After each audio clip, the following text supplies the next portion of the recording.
nacional sustenta los valores de la libertad y la democracia y el derecho de los dominicanos y los latinoamericanos al desarrollo económico y social, con apego y respeto a los principios de soberanía y autodeterminación que sustentan y hacen posible la convivencia pacífica de pueblos y naciones, para identificar y analizar los obstáculos que han impedido e impiden que alcancemos la condición de vida y la felicidad a la que somos acreedores. Saludos dominicanos en todo el territorio de la República. Hoy miércoles 30 de junio del año 2004 les traemos otra edición de Agenda Nacional que les llega de lunes a viernes de 11 a 11:30 ante meridiano por Teleglobo, Canal 19 UHF, Canal 19 de Telecable, 19 de Aster y Canal 46 de Telecable Nacional. Les habla Leopoldo Espaillat Anita. Para llevar adelante este programa contamos como siempre con la ayuda y colaboración de nuestro amigo el licenciado Roger Logando Piña. Muy buenas, Roger. Muy buenos días. Muy buenos días en el Día del Maestro. ¿Y usted fue maestro? Sí, señor. Los futuros maestros a nivel de 6º grado revelan fallas de los estudiantes de pedagogía de la UAS. Bueno, está diciendo el director de la Escuela de Pedagogía de la UAS que los futuros maestros que están cursando allí para ser maestros de los estamentos de primaria y secundaria, pero que están estudiando a nivel universitario, pedagogía, no llegan a un 6º grado. Léete algo más. Dice, los niveles de lectura, escritura y matemática del 80% de los estudiantes que ingresan a la carrera de pedagogía de la Universidad Autónoma de Santo Domingo apenas superan los alumnos del 6º grado. ¿De acuerdo? Que eso es como una especie de nivel ya de referencia, porque tengo entendido que hay varios legisladores que tampoco pasan del nivel del 6º grado. ¿Verdad? Entonces, esa va a ser la referencia de esa es la línea de referencia. Déjame entonces pasar a lo siguiente. Miren, cada vez en esta fecha hacemos la misma reflexión. Nosotros, los que ya hemos pasado de los 70, como es mi caso, tuvimos el privilegio, en medio de una dictadura, de tener maestros extraordinarios. Y yo quiero aprovechar el día de hoy y darle todo el tiempo necesario a la lectura de la nómina de mis maestros, tal y como yo los recuerdo, que desde luego los compartí con mi hermana Josefina, Lelita, en todos estos primeros niveles. Por ejemplo, en la escuela primaria anexa, teníamos de directora a la señorita Consuelo Nivar, la subdirectora era la señorita Roselia Ibar, y de las maestras recuerdo a Gracita Alcina Puello, Alicia Cruzado, a Julita Ibar, Alfonsina Enríquez, María Ferrúa Barros y Evangelina Vergés. Ahí hicimos nosotros hasta el 6º curso. Entonces pasamos al colegio Los Muñoz Rivera, donde hicimos el 7º y el 8º. Y de ahí entonces, quien les habla, pasó a la escuela normal.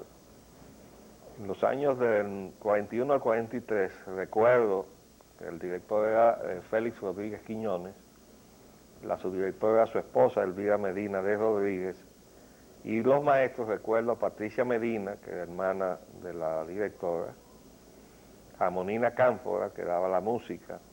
El inglés nos lo daba una norteamericana, la señorita Virginia Hightower.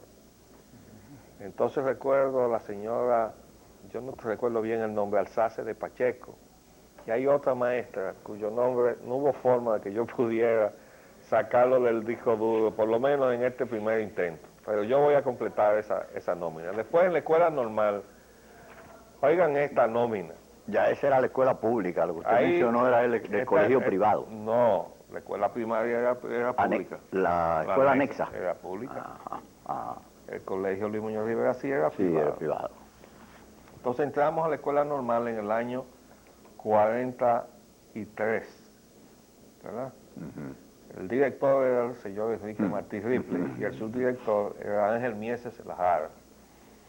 Nosotros le teníamos el apodo de la tormenta porque él era una persona sumamente educada y no decía nunca malas palabras. Entonces cuando él lo llevaban al límite de la exasperación, entonces decía, rayos, centennial, ¿verdad? Pero nunca decía Era una la mala palabra más fuerte que él Sí, podía él pronunciar. tiraba ahí una... Frente a los alumnos, por lo frente a los menos. alumnos. Nunca le escuchamos una palabra de compuesto. El secretario del señor Silvén Cuascú, entonces los inspectores eran Virgilio Travieso Soto Palo de fuete. y su hermano Cebo Travieso tibio. Soto. Ahora vean nuestros maestros. Nuestro profesor de literatura era don Pedro Mir, poeta nacional. Después tuvimos el profesor a Gustavo Vice Delgado, que al mismo tiempo era nuestro guía en lo que él fundó, que se llamó el Club Montañés, y él nos incursionó por primera vez en lo que luego también se organizó como los Boy Scouts.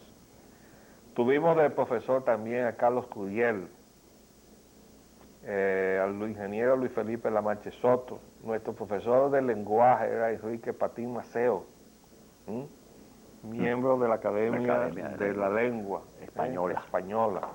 Sí, señor. Teníamos el profesor al doctor Rafael Onofre Marmolejos, al doctor Tulio H. Albelo, Tulito, que fue uno de los héroes de Luperón. De Luperón. Tuvimos también al profesor R.O. García Enrique, que nos daba matemáticas, el padre de los García Dubús, al licenciado Máximo Cuascú. Tuvimos también al ingeniero Manuel Bienvenido Troncoso, En álgebra. que nos daba matemáticas. También al licenciado Andrés Avelino García, que nos daba matemáticas, aunque siempre nos daba una dosis de filosofía. Sí, introducía ahí mensaje era filosófico. Era un gran filósofo, si no el más grande de los filósofos dominicanos. Tuvimos al doctor Rogelio Lamarche Soto, al ingeniero Petronio Mejía, a la ingeniera Alicia Ramón, al doctor Fabio Mota, también, todo eso es matemática, Alicia Ramón y Petronio, el doctor Fabio Mota, al licenciado Alfredo Mere, licenciado Max Gómez Oliver, que daba inglés, junto con la señora Virginia Dubel Viuda Gómez, al ingeniero José Ramón Báez López Peña, que nos daba dibujo técnico, que era la base con la cual entramos a la universidad, y allí ya prácticamente todo lo que se necesitaba lo habíamos aprendido con él, que luego daba también, impartía clases en la universidad. Después le denominaron dibujo lineal. Después teníamos también en inglés a la señora Elvira Fiuret, viuda Llobet. En francés teníamos al señor Fred Vitar. Elvira Fiuret. Teníamos también al licenciado Hernán Mejía, el doctor Bienvenido Mejía y Mejía. Al ingeniero Ricardo Castro Colón, la doctora doña Pilar Constanzo. Al señor Luis Mena nos daba música. Licenciado Pericles Franco, señora Altagracia Franco, la señora Rita Amalia Aybar Castillo, el doctor Jacinto Mañón Gotós, el doctor Siriaco Landolfi, que está vivo, el doctor Bienvenido Díaz Castillo, que está vivo, el doctor Francisco Rosario Díaz, está vivo, y la señorita Lidia Veloz. Probablemente se me queda gente, pero ese es un esfuerzo continuo que vamos a mantener hasta completar esa lista para nuestros archivos. Después en la escuela de ingeniería, bueno, era Facultad de Ingeniería y Arquitectura, luego se creó la Escuela de Arquitectura. Eso vino posteriormente en la renovación, el movimiento renovador. Los maestros universitarios que tuvimos, teníamos como decano, primero a Juan Manuel Pellerano, a Mechazurra, ingeniero, y luego al arquitecto José Antonio Caro Álvarez. Entonces nuestros maestros, además de ellos dos, que impartían docencia, estaba el ingeniero León T. Bernal Vázquez, que está vivo, a quien rendimos homenaje en este día. El arquitecto Margot Tolé, que está viva también, y rendimos homenaje en ella también. Al ingeniero Federico Freites Novoa Freddy, que también está vivo. El ingeniero Bienvenido Martínez Brea, el ingeniero Mario Penso Fonder, que murió hace poco. El ingeniero Rafael Aybar de Castro, que está vivo. El ingeniero José Ramón Báez López Peña, nuestro profesor, quizás el mejor maestro que yo tuve, Mocito Báez. Él tenía un don para ver en el ojo de los alumnos si habían entendido o no lo que él tenía que explicarle. Y nos miraba así, y decía, ustedes no me han entendido. Y volvía otra vez y explicaba, o sea que no se cansaba, no era de los maestros que iban y recitaban y se iba por ahí. Y dejaban el vacío. Y dejaba a todo el mundo en el aire. Tuvimos entonces en la base de la matemática al profesor doctor Amos Sabras Gurrea, español, álgebra. Sí, que nos dio toda la parte de matemática en el primer y segundo nivel. En la parte de de legislación, ¿no? Legislación concerniente a la construcción y a la mensura. Tuvimos a Manuel Ubaldo Gómez, Balilo. Después tuvimos como profesores a los ingenieros Humberto Ruiz Castillo, al ingeniero Jacobo Antonio Tomén, al ingeniero José Joaquín Hungría Morel, vinculado también por razones de amistad con mi familia, al ingeniero Nemesio Bass Johnson, el ingeniero Bienvenido Creales Guerrero, el ingeniero Ignacio Guerra, a mi querido amigo y profesor arquitecto Edgardo Vega Malagón Gay, el arquitecto Guillermo González Sánchez, el arquitecto Miguel Hernández Rivera, el arquitecto Teófilo Carbonell Arias, al licenciado Andrés Avelino García, y entonces tuvimos en la parte de arte al señor Manolo Pascual en modelado y al señor Radamés Mejía en dibujo, y en deporte al señor Horacio Martínez. Bueno, ante ellos yo hoy le quiero rendir homenaje como maestros que fueron, de ese privilegio que inexplicablemente la democracia no ha sabido reeditar desde la finalidad, desde el fin de la dictadura a esta fecha. Han pasado muchos años y ya ustedes ven lo que dice la prensa en boca de el encargado de la Escuela de Pedagogía de la UAS. Vamos a hacer un paréntesis y volvemos en un minuto.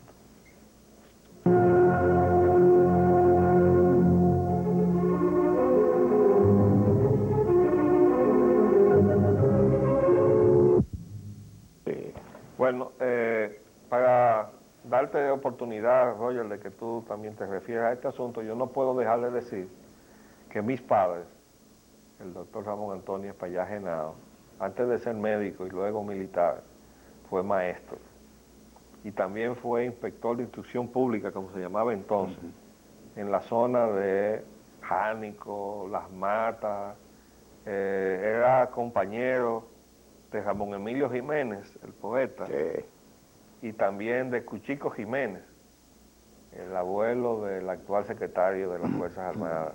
Eran todos inspectores de instrucción pública y algunos en más de una oportunidad compartían la misma habitación, esas pensiones. Las pensiones donde vivían, generalmente vivían así. Después mi madre, la licenciada María Teresa Nanita de Espaillá, junto con sus hermanas en Asua, la escuela Hermanas Señoritas Pellerano, que pertenecían a la escuela del señor Hostos. Y de ahí, de esa escuela de señoritas de Asua, se desprendió la formación de todas las maestras que nutrieron el sur. Fue el factor multiplicador de la educación de la mujer en el sur del país. Yo quería también agregar en lo que concierne a mi formación académica el nombre de algunos profesores, a la vez de que reitero ese listado porque en gran medida los que usted mencionó, por lo menos en la escuela normal, fueron los mismos que me dieron clase a mí. Algunos de ellos ya habían salido de la escuela. Por ejemplo, el profesor Martí, alcancé a tenerlo como profesor el primer año, pero a partir de ahí hasta el cuarto, cuando nos hicimos bachiller, nos investimos de bachiller, era el director, el profesor Lamarche. Lamarche Soto, sí. También Rogelio Lamarche Soto. También el señor Mieses siguió siendo subdirector y los traviesos subieron en su rol de inspectores, etcétera. Pero quiero agregar ahí en esa etapa que había un gran entusiasmo de formación musical en el alumnado de esas escuelas a nivel, sobre todo, comenzaba de la escuela primaria, donde le daban canto, himnos y todas esas cosas, pero en ese nivel ya. Yo recuerdo a doña Sora Frometa, que fue en la escuela Luis José Pellerano, nuestra profesora de música y nuestra instructora del coro, y después también recuerdo con mucho agrado el nombre de don Luis Frías Sandoval, que fue director del coro de la Escuela Normal y fundador del coro de la Escuela Normal, fundador del coro y director del coro de la universidad, fundador del coro nacional y director del coro nacional y de todos los coros que se han formado en este país. También recuerdo al profesor Mejía y Mejía, al profesor Castro Colón. Bueno, ya mencionamos que esa etapa de nuestra educación coincidió en gran medida con la etapa en que usted se formó, aunque ya usted había salido de la escuela normal cuando yo ingresaba en ese momento. Después fuimos a la universidad, ya usted también había salido hacía tiempo, y ahí pues iniciamos la carrera de ingeniería civil, por cierto. Pero ahí tuvimos que interrumpirla para irnos a usufructuar, digamos, de una beca que nos habíamos ganado en el exterior. Bueno, esa formación que se impartía en esa etapa de nuestra vida republicana, que le llamamos la dictadura, y que fue la dictadura de Trujillo, fue la más fructífera, la más sólida, la más integral que se le pudo haber dado a la juventud y a la niñez y a la formación de la patria de este país, que hoy en día está en franca disolución en lo que concierne a toda esa parte de su... Yo quería, ya para terminar con el contraste de lo que nosotros recibíamos y lo que se está impartiendo ahora, que a nosotros se nos daba en la escuela normal inglés, francés, portugués, y además se nos daba música. Es decir, que todo lo que pudiera ser algún tipo de talento tenía la oportunidad de desarrollarse o por lo menos encontrar su camino, Sí. Porque se cubría prácticamente todo, ¿verdad? Era un pensum bien... Me había quedado en la lista el señor Clué, que era el que daba el portugués. Ah, ya. Porque imagínense ustedes que se impartiera hasta portugués. Bueno, también tuvimos oportunidades. Todo era proyectando el país hacia las relaciones con Brasil, con Europa. En ese momento sí. Estaba muy en calor. Exacto. Bien. Vamos a ver otro La tema. nueva ley de inmigración, de migración. La ley de migración pasa a la primera lectura en el Congreso, en la Cámara de Senadores. Deja a los temporeros sin posibilidad de residencia e impide que los hijos de esos temporeros sean declarados dominicanos.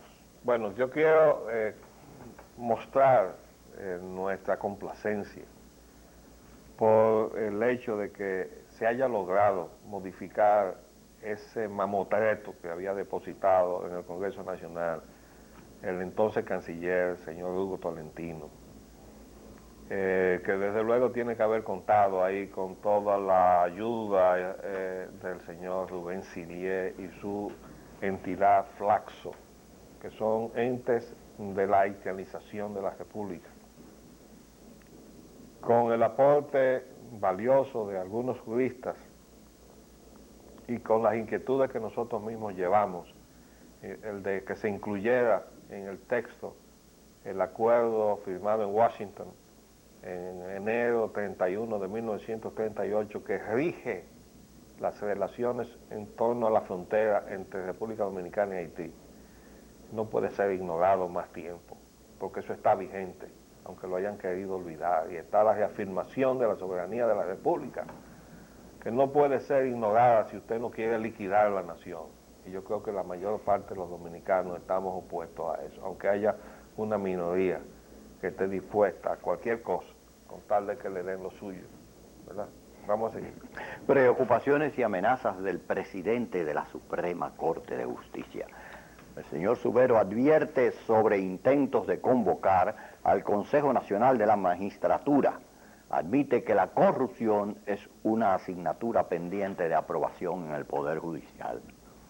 Bueno, el señor presidente de la Suprema Corte de Justicia, que nosotros insistimos que no existe, esa Suprema no existe, porque vive reclamándole a las instancias inferiores que incurre en denegación de justicia por la tardanza, pero ellos le sentaron el ejemplo cuando se les depositaron 3 instancias de inconstitucionalidad, 2 sobre la llamada capitalización de la empresa pública y 1 con relación a la entrega inconstitucional e ilegal de los aeropuertos que pasó por el Congreso Nacional, gracias a que ahí hay mucha gente de sexto curso, ¿verdad?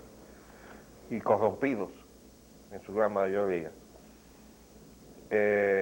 Bueno, pero esos expedientes durmieron ahí el sueño eterno durante 2 años, incurriéndose en denegación de justicia, y a los 2 años fueron desestimados con un pretexto cualquiera cuando dejaron hacer, porque eso era lo que ellos querían, que se cometiera, se produjera todo lo que estaba programado que se hiciera, y entonces ellos salir ya ante el hecho consumado, decir que se desestimaba los expedientes que nosotros habíamos depositado, los ciudadanos, acatando los deberes que nos impone el artículo 9 de la Constitución de la República, que es velar por el Estado de Derecho. Entonces ahora el señor presidente está alarmado, dice que van a violar la Constitución, pero ustedes saben por qué. Porque se rumora, dice él, que se va a convocar el Consejo Nacional de la Magistratura para sacar a unos cuantos de esos jueces que están ahí. Por lo que a nosotros atañe, que se los lleven todos, a todos, porque hay que ponerle en cero. Lo que pasa que la sustitución de esos jueces no puede salir de otro mancuerne como el que se hizo, porque cuando el señor Suero dijo en una oportunidad, muy entusiasmado él, el día que entre la política a esta entidad, que es la Suprema, por la misma puerta por donde entre saldré yo. Yo le dije, ¿y usted no recuerda por dónde fue que usted entró? Porque todos ellos, incluyendo él como presidente, resultaron de una concertación política en el despacho del presidente de la República, con la presencia de los partidos políticos. O sea, fueron los políticos que nombraron eso ahí. Además de el señor Alejandro Grullón, que presidía Finjus, y cuando se terminó la designación dijo, Finjus puso 9 de los 15 jueces. Y ahí mismo renunció y entregó la presidencia de Finjus y se fue para su banco. Parece que será su misión que se había propuesto.